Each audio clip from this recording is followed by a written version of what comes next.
오늘 주님께서 우리에게 주시는 말씀은 베드로전서 2장 9절에서 10절까지 말씀입니다. 베드로전서 2장 9절에서 10절까지 말씀을 우리 한 목소리로 같이 읽으시겠습니다. 그러나 여러분은 택하심을 받은 족속이요 왕과 같은 제사장들이요 거룩한 민족이요 하나님의 소유가 된 백성입니다. 그래서 여러분을 어둠에서 불러내어 자기의 놀라운 빛 가운데로 인도하신 분의 업적을 여러분이 선포하는 것입니다. 여러분이 전에는 하나님의 백성이 아니었으나 지금은 하나님의 백성이요 전에는 자비를 입지 못한 사람이었으나 지금은 자비를 입은 사람입니다. 아멘.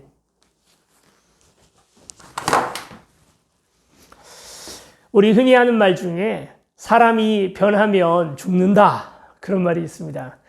이게 무슨 말일까요? 정말 사람이 어떤 드라마틱한 변화가 일어나거나 사람이 갑자기 안 하던 짓을 하게 되면 정말로 생명의 위협을 느끼게 되는 그런 일들이 벌어지는 걸까요? 그런 이야기라기보다도 사람 변하는 것이 죽기보다 더 힘들다라는 그런 얘기겠죠. 사람 참 잘 안 변합니다. 그렇죠? 사람이 변화되지 않는데 우리 기독교가 하는 일, 그리고 우리 교회에서 하는 여러 가지 일들, 사실 그 모든 것들이 변화를 하기 위해서 하는 것 아니겠습니까? 설교를 듣는 이유가 뭘까요? 설교를 듣기 전과 설교를 듣고 난 이후에 사람이 똑같다면, 아무 변화도 일어나지 않는다면 적어도 내가 이 말씀대로 살아야 되겠다 하는 마음의 어떤 결단까지는 아니더라도 그동안 잘못 살았구나 하는 생각을 하는 정도라도 어떤 변화가 있어야 설교도 설교잖아요. 기도하는 이유가 뭡니까? 기도하는 이유도 뭔가 변하기 위해서죠. 그렇죠? 상황을 변화시켜서든 아니면 나 자신이 변화되건 그런 어떤 변화를 위해서 기도도 하는 것입니다. 훈련을 하고 제자 훈련을 하는 이유도 우리가 이전에 신앙생활을 하는 것과 더 수준 높은 어떤 신앙생활을 하기 위해서 그런 훈련들도 해나가는 것 아니겠습니까? 변하기 위해서 하는 거예요. 다 모든 것들이 처음부터 끝까지 다 변화를 위해서 하는 것입니다. 예수 그리스도를 믿고 우리의 신앙생활로 오늘 우리의 삶이 변화되기를 우리도 원해서 신앙생활을 해나가는 것 아닙니까? 근데 잘 안 변한단 말이에요.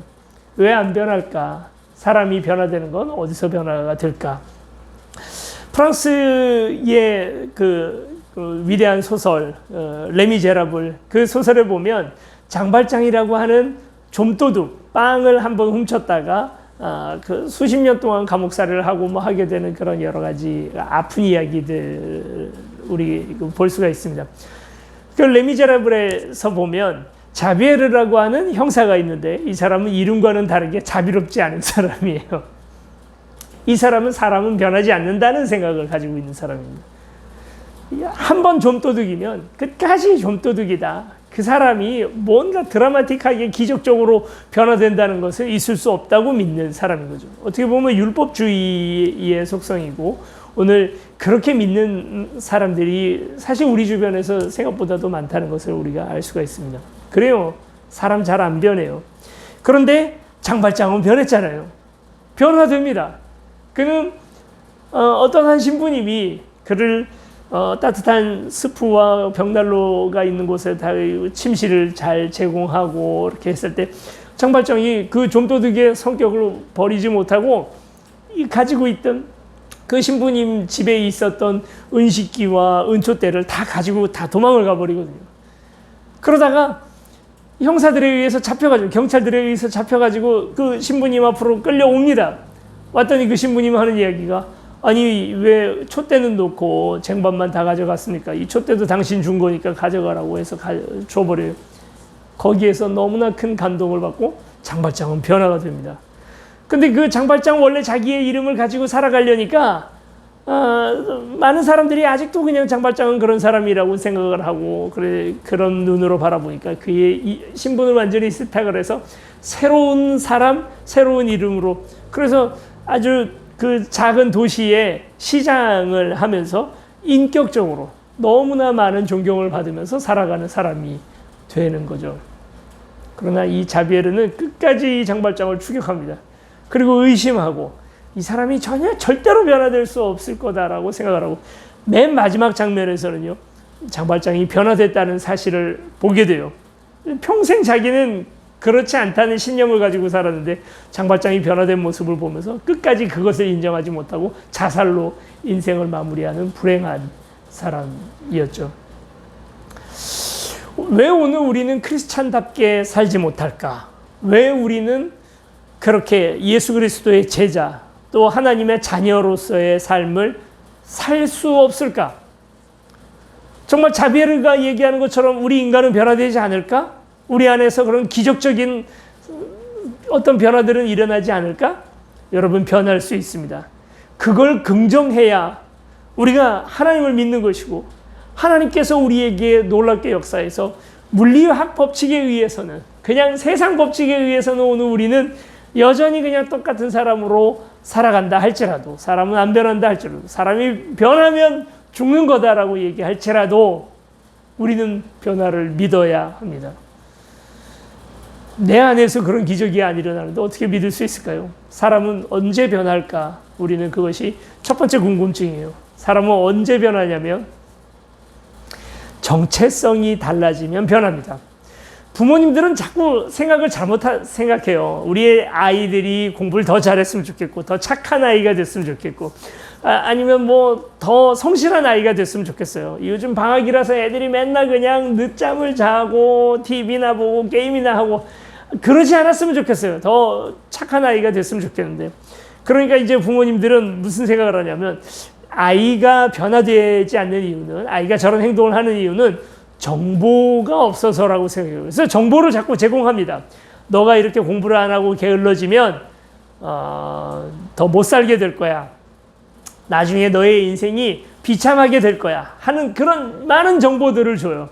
야, 뭐 엄마 친구 아들이 있는데 누가 뭐 어쨌다더라 뭐 이러면서 엄마도 옛날에 공부를 안 해가지고 이 모양으로 살다. 정보를 제공합니다. 그런 정보를 들으면 아이가 변할 거라고 생각해요. 근데 아니죠. 정보로 변하는 사람은 없어요. 뭘 몰라서 안 하는 게 아니에요. 공부 안 하면 나중에 못 살게 된다는 거를 내가 비참한 삶을 살게 된다는 거를 그걸 몰라서 아이들이 안 하는 게 아닙니다. 그 왜 안 할까요? 예전에 EBS 다큐멘터리 팀이 나중에 이제 책으로까지 출간이 됐는데요. 뭐 위대한 우리나라뿐만 아니라 세계적인 석학들, 교육학자들을 다 불러가지고 이제 연구를 했어요. 사람의 변화라는 것이 어디에서 오게 되는 것일까에 대해서 이야기를. 그리고 우리 자녀들이 그렇게 행동 변화를 일으키고 더 수준 높은 좋은 학생으로 변화되는데 가장 중요한 게 뭘까? 결국 그 연구의 방점은 정체성이었습니다. 정체성. 나를 누구라고 생각하느냐에 따라서 아이들이 변한다는 거예요. 그래서 어려서 가졌던 꿈 때문에 아이들이 왜냐하면 그 정체성을 가지게 되는 거거든요. 그렇다면 학생이 공부를 안 하는 이유가 뭘까요? 내가 학생이라고 생각을 하지 않기 때문이에요. 나는 공부하는 사람이다라는 자기 정체성이 없기 때문에 나는 지금 아이고 나는 놀아야 되는 사람이라고 생각하기 때문에 그렇게 행동한다는 거예요. 우리말에도 그런 말이 있지 않습니까? 자리가 사람을 만든다. 그렇죠. 목사라고 생각을 하기 때문에 제가 목사 행동을 하는 거거든요. 요즘 택배를 하고 있잖아요. 택배하는 데 가면 제가 목사라는 사실을 아무도 몰라요. 거기 있는 사람들은. 같이 거기서 일을 도와주는 사람들이나 같이 일하는 사람들이 제가 목사인지 몰라요. 목사 행동을 안 해요. 그러면 저는 택배 기사처럼 행동합니다. 그렇지 않겠어요? 그런데요. 모든 사람들이 다 저를 목사라고 알고 있는 데 가면 저 목사 행동을 합니다. 목사처럼 행동하고 목사처럼 말하기 시작을 합니다. 왜일까요? 바로 그 정체성이 행동을 만들어요. 우리말에도 자리가 사람을 만든다라는 말이 있습니다. 실제로 우리가 우리 주변에서 만나는 많은 사람들을 보게 되면 처음에 막 신입사원으로 들어와서 어리버리 하던 그런 사람들도요. 대리 딱 되면요. 대리처럼 행동하기 시작합니다. 그렇게 말하기 시작하고 그리고 또 뭐 밑에 사람들에게나 위에 사람들에게 대리처럼 행동을 해요. 과장 되면 과장처럼 행동합니다. 부장 되면 부장처럼 행동하고요. 사장님 행동을 합니다. 그 말을 하고요. 이게 바로 정체성이죠. 사람은 정체성으로 바뀌어지는 거거든요. 자, 그러면 이제 다음 질문입니다. 정체성은 어떻게 만들어질까? 행동을 변화시키기 위해서는 정체성을 바꿔야 되고, 정체성을 바꾸기 위해서는 뭐가 바뀌어야 할까인 거죠. 어느 누구도요, 주변 사람들이 나를 목사라고 생각을 안 해주는데 나 혼자 나는 목사야 그래서 목사 행동을 하는 사람은 세상에 아무도 없습니다. 있긴 있습니다. 세르반테스의 소설 돈키호테를 여러분 아마 다 아실 거예요. 돈키호테는 너무 오랜 기간 동안에 기사들의 무용담 책을 읽었습니다. 그러다 보니까 정신이 돌아가지고 내가 기사다라고 착각을 해요. 자기 정체성이 기사라고 생각을 했어요. 그러니까 기사 갑옷을 입고요. 말도 안 되는 그 갑옷을 입고, 그리고 집에서 키우던 당나귀를 끌어다가 최고의 명마라고 주장을 하면서 풍차를 향하여 돌진하는 거예요. 왜요? 나는 기사니까. 근데 이 사람을 정신병자, 미치광이라고 얘기하는 데는요, 왜 그러냐면 어느 누구도 주변에서 그 사람을 기사라고 부르지 않습니다. 자기 혼자만 자기 스스로를 기사라고 얘기하는 거예요. 그래서 미치광이에요. 우리 중엔 그런 사람 아무도 없거든요. 주변 사람들이 나를 누구라고 얘기해주는 그 규정이 나의 정체성을 만듭니다. 나 홀로 나는 그런 사람이다라고 막 얼마든지 세뇌를 하고 막 이렇게 해도 그게 그렇게 되지 않아요. 주변 사람들이 굉장히 중요합니다. 제가 가끔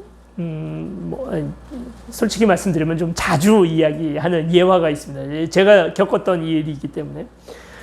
제가 인천에서 사역을 할 때 어떤 친구 한 명이 찌질이라고 하죠. 찌질이. 싸움을 잘하는 것도 아니고 공부를 잘하는 것도 아니고 놀기는 되게 좋아하는데 맨날 술 먹고 담배 피고 중학생 아이가 그러고 다녀요. 그렇지만 대단한 애는 아니었어요. 맨날 초등학교 4학년, 5학년 이런 코올리게들 데려다가 담배 가르치는 그런 애였어요. 그래도 교회에서 같이 놀고 교회 가끔 오고 이제 이래서 친해졌던 친구였는데, 그날은 이렇게 추웠던 어느 겨울날이었는데 중고등부 아이들을 데리고 우리 수련회를 가려고 스타렉스에 이제 아이들이 막 타고 있었습니다. 근데 이제 그 녀석이 그 추운 겨울날 반바지를 입고 슬리퍼를 신고 어디를 이렇게 주적주적 가는 거예요. 불렀죠. 야, 너 어디가? 아빠 술 심부름 간대요. 아빠 술 심부름을 가는지 지가 술을 사 먹으러 가는 건지는 잘 모르겠지만 어쨌든 슈퍼에 술 심부름을 가는 중이래요. 어디 가요? 물어보더라고요. 그래서 우리 수련회가. 저도 가요. 너 뭐 준비도 하나도 안 하고 와가지고 이제 우리 5분 뒤면 출발해야 되는데 어떻게 가? 그러더니 스타렉스에 그냥 타버리는 거예요. 가겠다는 거예요. 야, 갈아입을 옷도 안 가지고. 상관없대요. 난 갈 거래요. 회비도 있는데 그랬더니 아빠가 이제 술 사오라고 줬던 돈 주면서 이걸로 그냥 저 갈래요. 엄마한테 허락도 안 받았잖아. 근데 전화기 좀 줘보세요. 엄마, 나 교회 수련회 갔다 올게. 뚝 띠띠띠. 그러고 갔어요. 근데 그 수련회가 굉장히 빡센 수련회였어요. 하스데반 선교사님 하시던 수련회였는데 3박 4일 동안이나 청소년 아이들이 예배드리고 밥 먹고 쉬는 시간도 없이 그냥 그렇게 강행군을 3박 4일 내내 예배만 드리다가 오는 그런 수련회였어요. 굉장히 은사 중심적 그런 수련회, 그런 수련회였는데 첫날 가더니 이제 애가 기겁을 한 거죠. 수련회라 그래서 뭐가 재밌는 프로그램도 있고 레크레이션도 있고 이런 거 생각을 했는데 와 보니까 전혀 그런 게 아니거든요. 그냥 기도하고 부르짖고 찬양하고 예배드리고 설교하고 또 좀 끝나나 보다 싶으면 또 갑자기 예배드리고 찬양하고 막 하니까 야, 예배가 보통 4시간씩 그런 예배를 하루에 4번씩 드린다고 생각해 보세요. 이렇게 질리는 거죠. 첫날은 좀 힘들어하는 것 같더니 둘째 날 이 녀석이 방언을 받아버렸어요. 하나님을 만난 거죠. 뜨거운 마음이 막 생겨났어요. 그러고 이제 그때부터 아이가 울부짖고 회개하고 통회 자복이 터졌어요. 그리고 이제 막 기도를 하는데 그때 그 수련회에 참석했던 20명 정도의 청소년들 중에 2명을 제외하고는 다 방언을 받았습니다. 방언이 절대적인 어떤 기준은 아닙니다만 2명이 방언을 못 받았는데 그 중에 한 명이 저였고요. 또 다른 한 명은 제외하고 18명이 다 방언을 받는 엄청난 은사적을 이제 얻게 됐죠. 그러니 이제 이 아이가 어땠겠어요? 그 친구가 너무나 마음에 이제 부푼 마음이 있어서 이제 기쁜 마음으로 돌아왔습니다. 돌아와서는 이제 자기 친구들에게 가서 선언한 거예요. 나 하나님 만났다. 나 엄청난 경험을 했다. 체험을 했다. 하고 이제 얘기를 다 했겠죠. 그 다음 주 주일이 됐더니 그 친구하고 그 녀석하고 같이 다니는 찌질이들 있잖아요. 그 애들 한 10명이 우르르 교회로 왔어요. 와서 전사님 그때 제가 전도사였으니까 전사님 대령이 하나님 만났대요. 우리도 좀 보여주세요. 우리도 좀 만날래요. 얘가 담배를 끊었어요. 술도 안 먹어요. 우리랑 안 놀아요 이제. 뭐 갑자기 기도를 해요. 근데 그런 얘기를 듣는데 우리가 얼마나 기뻤겠어요. 걔네 어머니 아버지가 다 교회를 다니는 분들이셨거든요. 이제 자녀가 교회를 오랫동안 이제 안 다니고 막 하니까 걱정이 많았겠죠. 그래서 이제 참 마음이 좋았는데 한 2달, 3달 정도 그렇게 열심히 교회도 나오고 그리고 뭐 아무도 없는데 예배당에 와서 기도도 하고 가고 그러더라고요. 2달, 3달 만에 다시 담배 피기 시작하고 옛날로 다시 돌아갔어요. 왜 그랬을까? 나중에 이제 그 아이하고도 얘기를 해보고 쭉 있었던 일들을 추리를 해보니 이런 겁니다. 집에 돌아가서 엄마 나 하나님 만났어. 나 이제 기도 열심히 하고 교회 열심히 다닐래. 선언을 했겠죠. 어머니가 하는 얘기가 네가 행여나 퍽도 그러겠다 이 녀석아. 그 얘기는요 사실 어머니가 왜 그런 얘기를 하시냐면 너의 지금 이 선언을 끝까지 좀 지켜서 그냥 3일 만에 다시 돌아오지 말고 돌아옴이 타불이 되지 말고 끝까지 지켜서 정말 크리스찬이 되거라. 그 마음이었겠죠. 사실 어머니는. 네가 잘할 수 있겠냐? 퍽이나 잘하겠다. 큰 기대 안 해.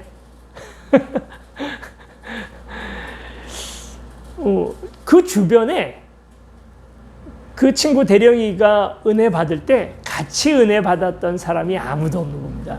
그 주변의 공동체, 친구 공동체, 가정 공동체, 학교 공동체, 그 어느 누구도 이 아이가 은혜 받았다는 사실을 이해하는 사람이 없어요. 이 아이가 자기 정체성이 바뀌었다는 사실을 기억해 주는 사람이 아무도 없어요. 그러니까 어떻게 되냐면 다시 돌아가는 거예요. 어느 누구도 이 친구에게서 예수 그리스도의 모습을 기대하지 않습니다. 주변에서. 물론 교회에 오면 또 함께 수련회 가서 은혜 받았던 사람들, 또 저도 있고 전도사, 사모, 목사님들이 있으니까 교회에서는 어느 정도 유지되는지 몰라도 그 주변에서는 그게 되지 않아요.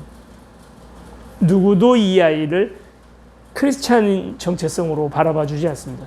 돈키호테처럼 미쳐버리지 않는다면, 내가 그래서 아주 세뇌가 되어가지고 나는 그래도 크리스찬이야 라고 얘기하지 않는다면 누구나 다시 그 마음은 흐려질 수밖에 없죠.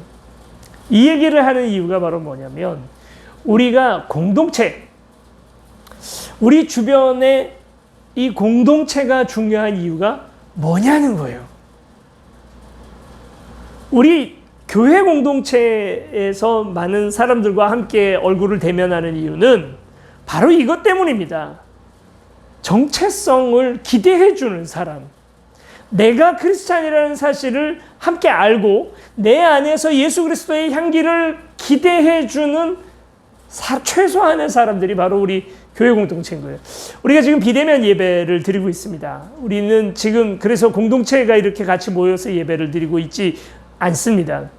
이제 코로나가 다 끝나게 되면 이제 오미크론 이래가지고 몇만 명씩 이거 이제 독감이 돼가는 거예요. 조금씩. 그래서 오미크론에 걸린 사람들이 돌아가시는 분도 분명히 있기는 있습니다만 그 중증률이 현저히 낮아지고 이제 아마도 오미크론 다음에 또 변이가 일어난다면 전염성은 더 강해지겠지만 그러나 이제 병원성은 확실히 떨어지는 그런 게 되겠죠. 이제 이렇게 하면서 이제 코로나는 조금씩 이제 우리에게는 그냥 생활질병 정도가 되고 말 텐데 그렇게 돼서 이제 대면 예배가 시작되게 되고 다시 예전으로 돌아가게 된다면 여러분 어떨까요? 그래도 비대면 예배가 더 편해. 그래, 얼굴 안 보고 나는 유튜브로도 이렇게 예배를 잘 드리고, 유튜브 예배를 드리는 두 가지 반응이 있다는 거예요. 이래서 더 집중이 잘 된다는 사람도 있고, 뭐 심지어는 내가 못 듣는 부분은 다시 돌려듣기를 해가지고라도 아주 그냥 설교 전체를 다 집중해서 들을 수도 있잖아요. 아니면 설교로 그냥 양으로 승부해버리는 거예요. 양으로 때려버리는 거예요. 그냥 이분 설교도 듣고 저분 설교도 듣고, 그래서 설교를 예전보다 훨씬 더 많이 듣다 보니까 받는 은혜의 양이 더 크다고 얘기하는 분들도 꽤 많이 계시더라고요. 그래요. 예배는 그럴 수 있습니다. 같이 꼭 나와서 예배 드려야 되는 거 아니고 예배당에 앉아서 예배 안 드려도 돼요. 예, 가능합니다. 근데요, 공동체는 어떻게 할 것인지 우린 좀 심각하게 고민해 봐야 됩니다. 왜냐하면 이 공동체야말로 나를 나로서, 크리스찬으로서 기대해주고 나의 행동 변화를 일으키는 귀한 공동체이기 때문입니다. 그게 공동체의 기능이고요. 내가 누구다 하는 것을 규정 지어줄 수 있는 가장 귀한 공동체인 거죠. 물론 공동체가 다 그런 건 아닙니다. 어떤 공동체는 부작용이 심한 공동체가 있습니다. 그래서 내가 특히나 이제 어려서부터 이렇게 몸담았던 교회 공동체 같은 경우에는 나의 어려서의 모습을 마치 나사렛에서 예수님의 어린 시절을 기억하고는 그의 하나님의 아들이라는 사실을 사람들이 인정하지 못했던 것처럼 그런 경우들도 있을 거 아니에요. 아이고, 우리 용주가 옛날에 콧질질 흘리고 이러던 분들이 내가 아무리 내가 크리스찬으로서 거듭났다라고 아무리 얘기를 해 본들 뭐 그렇게 되겠나요? 나랑 같이 어려서부터 같이 그냥 신앙생활 같이 해왔던 친구들하고 한번 그거 해보세요. 그런 친구들, 아주 어려서부터 매우 친했던 친구들 사이에 가서 우리 큐티 한번 해볼까? 우리 기도 제목 한번 나눌까를 얼굴 발개지지 않고 말할 수 있으면 그건 좋은 공동체입니다. 근데 대다수 공동체가 친하긴 되게 친하거든요. 그런데 이렇게 신앙적인 이야기들을 나누거나 기도 제목을 나눌 수 있는 분위기 자체가 안 되는 공동체도 있어요. 부작용이에요, 도리어. 그런 공동체에 있으면 나 변화됐어. 나 도리어 나 이제 하나님을 잘 믿기로 했어 라고 얘기를 하면, 선언을 하면 똑같은 반응. 아까 대령이네 어머니가 했던 것처럼 네가 행여라. 넌 못할 거야 라는 기대를 하게 되죠. 그럼 그 기대대로 행동하게 됩니다. 제가 권하고 싶은 건 이런 공동체는 여러분 그 교회가 얼마나 건강한지 이런 것도 봐야 되고요. 그 교회 목사님이 얼마나 좋은 분인지도 여러분 꼭 보셔야 됩니다. 그 교회 공동체를 결정할 때. 그렇지만 만약에 이 공동체 내에서 내가 그 정도 기대만 받고 있는 그래서 과거의 옛날 그런 거에서부터 쉽게 생각을 끊지 못하는 그런 공동체라면 여러분 교회를 바꾸시는 거 추천을 드려요. 바꾸시는 거 괜찮습니다. 저도요, 가끔 이제 제가 이렇게 약속을 칼같이 지키는 그런 스타일은 아닌 것 같아요. 제가 생각해도. 그런데 이제 어떤 큐티 모임이 있어서 그 모임에 처음 갔어요. 저에 대해서 아무것도 모르는 그런 큐티 모임에 처음 갔는데 그 모임에 첫날 가는데 그만 실수로 제가 한 30분 늦어버렸단 말입니다. 근데 두 번째 주 갈 때도 한 10분 늦어버렸어요. 그러면요, 그 공동체 전체에서 저에 대한 저 사람은 약속 잘 지키는 사람이 아니야 라고 하는 인식이 팽배하게 될 거 아니에요. 그 첫인상, 그 한두 줄을 보고. 원래 이 사람이 어떤 사람인지에 대해서 관심 없어요. 자기들이 몇 번 본 걸로 그렇게 느껴져요. 그래서 그 사람들은 아무 얘기 안 해요. 너는 약속 잘 못 지키잖아. 이런 얘기를 아무것도 안 해도요, 사람들의 그 기대를 내가 느끼거든요. 어련히 또 늦겠지. 어쩌다가 내가 또 일찍 가도 맨날 늦는데 어쩌다 한번 일찍 온 거겠지라고 생각해버려요. 그러면 그 공동체에서는 이상하게 무의식적으로 나도 계속 약속을 잘 안 지키게 되고 10분, 20분 늦는 것을 쉽게 하게 됩니다. 정말 그래요. 근데 어떤 공동체는 내가 처음 갔을 때 원래 내가 약속 잘 안 지키던 사람이라 할지라도 처음 가서 그 첫인상을 좋게 어떻게 하다 보니까 내가 시간 계산을 잘못해서 한 10분 먼저 가버렸어요. 두 번째 주도 또 먼저 가면 그 다음 주에 늦게 오더라도 어쩌다 한번 늦는 거겠지. 저 사람 원래 약속 잘 지키는 사람이야 라고 사람들이 생각하고 그걸 내가 느껴요. 그러는 순간서부터 그 공동체에서만큼은 내가 바르게 행동하려고 애를 쓰게 되는 그런 신기한 경험들을 하게 됩니다.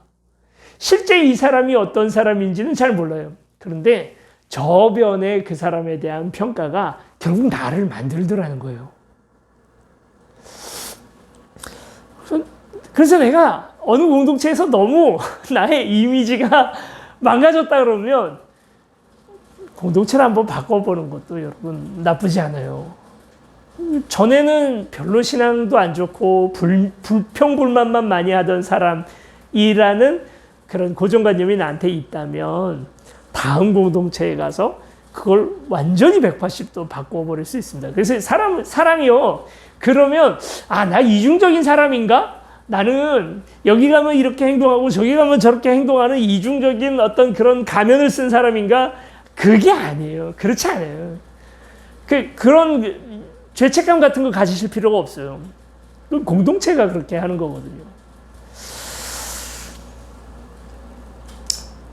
청소년 아이들 데리고 수련회 같은 데 가게 되면 이 아이들 보고 담배의 해악에 대해서 왜 담배를 교회에서 피면 안 되는지에 대해서 막 설명 안 합니다. 그렇게 그 설교를 하는 만약 강사가 있다면 그 수련회 강사가 있다면 그 조짜예요. 완전히.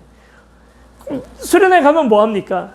너는 하나님의 아들이다. 오늘 우리 성경 본문에서 나오는 것처럼 택하신 족속이요 왕 같은 제사장이요 너는 하나님의 자녀다라고 하는 그 너의 정체성에 대해서 예수 그리스도의 십자가로 인해서 우리에게 주어진 이 영광스러운 정체성에 대해서 설명합니다. 그리고 그것에 대한 감동적인 설교를 합니다. 막 머리 노랗게 물들이고 그냥 이미 수련회 올 때 술하고 담배하고 이렇게 싸운 애들이 있어요. 왠지 그냥 그러고 싶잖아요. 그런 애들이 와 숙소로 뛰어들어가요. 가더니 담배를 탁 들고 와가지고 모든 사람들 보는 앞에서 담배를 빡 부러뜨리고 눈물 흘리고 막 기도하는 거예요. 정체성만 바꿔줬을 뿐이에요. 담배가 왜 나쁜지 담배 피면 안 된다는 얘기 한마디도 안 합니다. 그런데요, 내가 누군지를 알게 되면 그런 게 꼴도 보기 싫어지는 거예요. 그런 사람처럼 행동하게 되는 거예요. 그리고 모든 사람들, 그 공동체, 주변의 교회 공동체, 교회 일원 한 사람 한 사람들이 그를 정말 진심을 다해서 도와주게 됩니다. 그건 내가 도우려고 돕거나 아니면 무슨 말을 해주거나 하는 게 아니고요. 그 사람을 그런 사람으로 봐줘요. 하나님의 자녀로 봐줘요. 선언해줘요. 이게 공동체거든요. 이래서 우리가 공동체가 필요한 거거든요. 대면 예배는 드리지 않아도 상관없지만 나를 그렇게 기대해주는 공동체는 있어야 합니다. 만약에 지금 내가 몸담고 있는 교회가 그런 기능을 하지 못하고 있다면 다시 한번 여러분들에게 권면을 드립니다. 공동체를 한번 바꿔보시는 것도 방법일 수 있습니다. 공동체 훈련이 필요한 이유, 우리가 우리의 이웃들과 우리의 구역원들, 순원들 이런 사람들과 함께 그런 관계들을 만들어 나가는 이유는 바로 이것 때문입니다. 교회를 쉽게 못 옮기는 이유가 뭡니까? 교회를 옮기려니까 내가 부주해놨던 것들 이게 수금이 돼야 되잖아요. 우리 아이가 결혼할 때까지 그렇잖아요. 여기에서 벗어나면 뭐가 좀 잘못될 것 같은, 더 많은 좋은 사람들을 만나지 못할 것 같은 두려움도 들고, 그리고 워낙 인이 박여가지고 이제는 이게 그냥 편하고 익숙해요. 그러다 보니까 공동체 잘 못 바꾸게 되는 거죠. 근데 여러분 생각보다 그게 그렇게 어렵지 않습니다. 그리고 또 더 좋을 수 있는 경우들이 공동체가 우리에게 주는 바로 그 정체성이라고 하는 그 부분이 있기 때문입니다. 이 정체성이 달라져서 여러분의 삶이, 여러분의 언행이, 여러분의 모든 자리가 변화되어지는 역사가 여러분들에게 있기를 축원합니다. 교회가 해야 할 일이 바로 이거죠. 우리가 우리로서 모여지는 이유가 바로 이것 때문입니다. 우리끼리 어떻게든 해보려고 하고, 사실 하나님의 나라의 복음으로 이야기할 때는 이렇게 우리의 삶의 변화에 대하여 초점을 맞추지만, 이전에 우리가 기존 가지고 있었던 죽어서 내세로서의 천국으로만 복음을 이해를 할 경우에는 우리가 이 생각까지 하지 못해요. 그냥 우리는 어떻게든 신앙 잘 지켜서, 신앙 고백만 잘 지켜서 죽어서 천국만 가면 된다고 자꾸 생각을 합니다. 우리는 그렇게 가면 안 되거든요. 우린 행동이 바뀌어야 되거든요. 정체성이 달라져야 되거든요. 이 땅을 천국으로서 살아내야 되거든요. 하나님은 우리에게 그걸 기대하고 계십니다. 정말 모범적인 신앙은 남이야 어떻게 생각하든지 간에 하나님이 나를 그렇게 봐주신다는 그 기대 때문에, 그래서 나의 삶을 바꾸어 나가는 신앙이야말로 정말 좋은 신앙이겠지만, 우리가 인간이다 보니 우리의 육신의 물리적인 눈으로서 보아지는 우리 주변의 공동체를 무시하고 살아갈 수가 없어요. 그러면 필요한 것이 무엇입니까? 바로 훈련입니다. 공동체 훈련입니다. 1대1로 제자 훈련하는 것도 좋은 방법이겠으나, 두 사람이, 세 사람이 함께 같이 모여서 같이 훈련하고, 나의 삶의 자리에서 일어나는 여러 가지 문제가 하나님의 말씀과 어떻게 연결되어지는지를 훈련하는 훈련은 반드시 필요하다는 것입니다. 그런 것들이 되어질 때 우리의 정체성이 달라지고 공동체의 단위로서 변화되어지는 그런 모습들을 우리가 보게 되죠.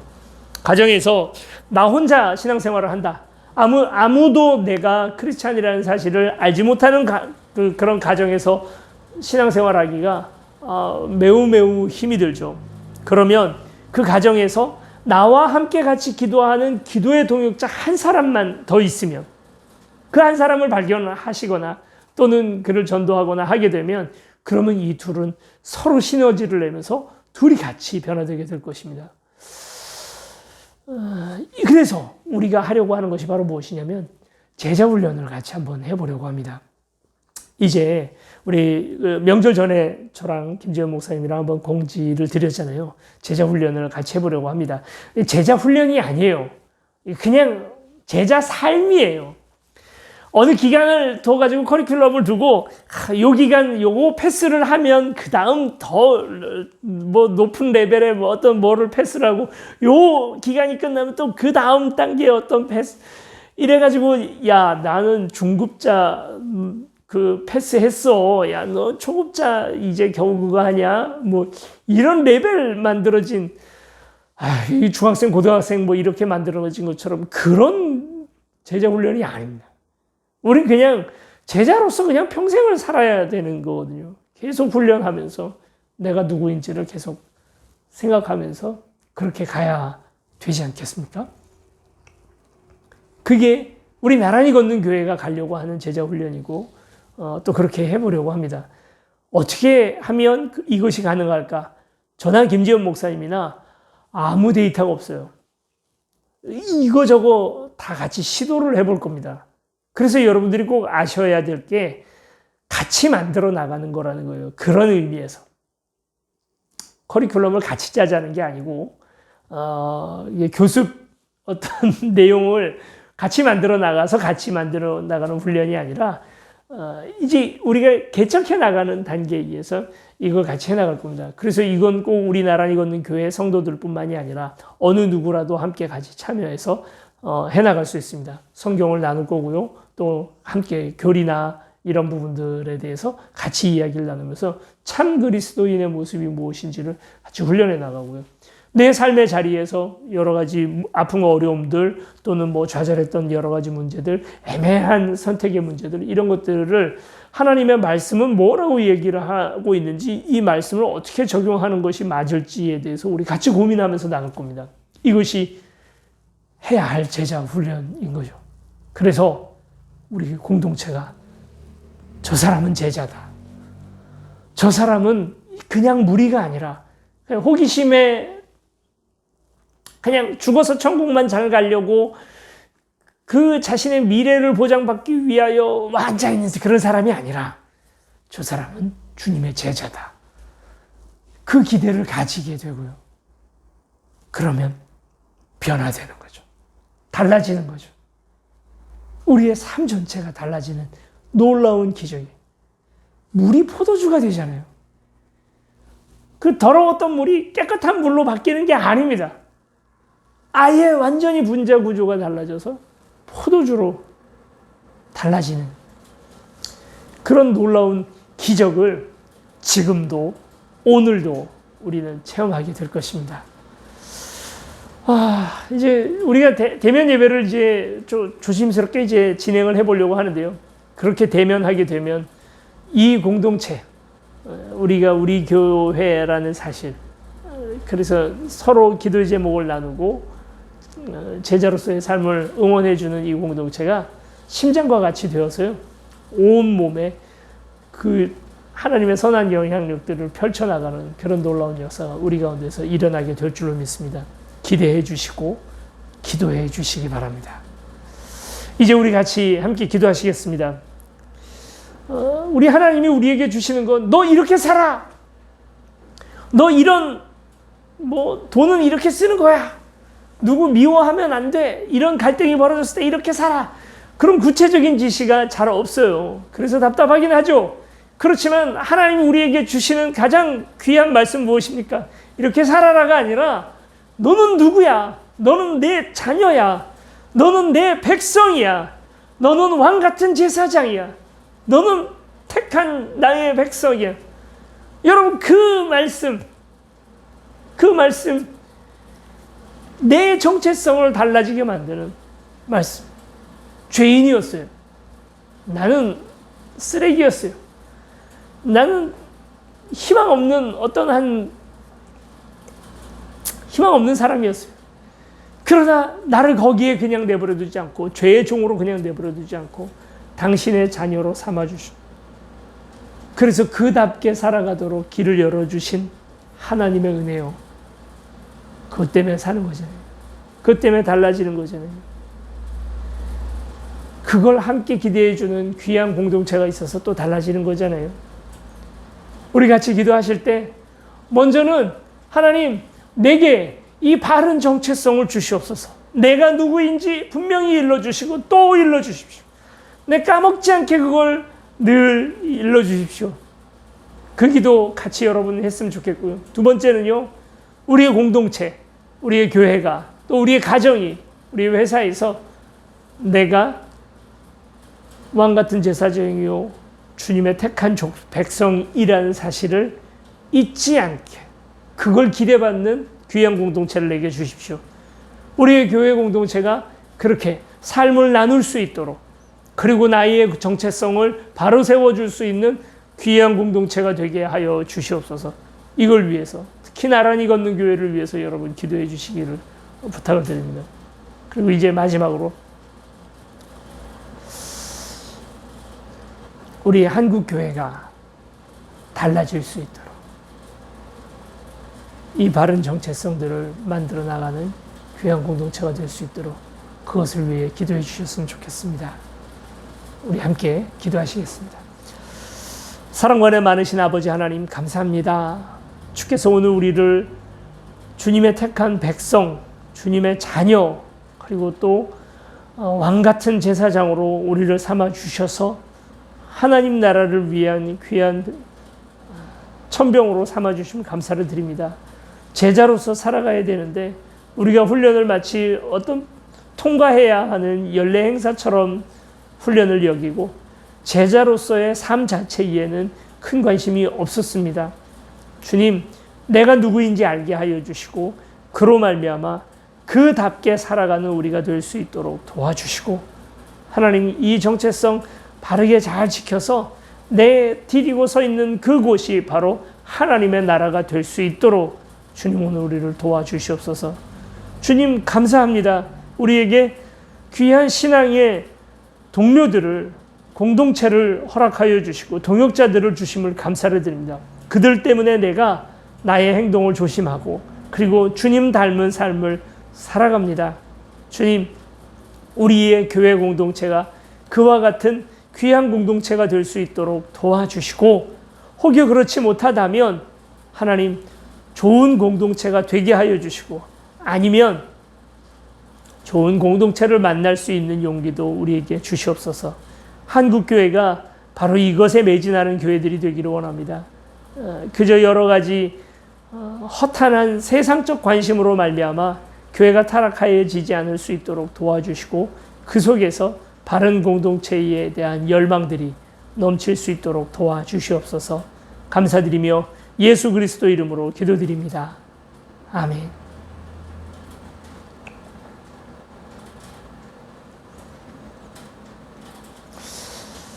제자훈련 공지는 우리 유튜브 구독을 신청하신 분들에게는 다 보일 수 있도록 유튜브 게시판을 통해서, 또 우리 카카오톡이라든지 이런 걸 통해서 여러분들에게 공지해 드리겠습니다. 혹시 원하시는 분들은 저희가 이제 유튜브 게시판에도 설문조사하는 그 기능이 있기 때문에 그걸 통해서 여러분들의 최소한의 연락처나 이런 것들을 받을 거고요.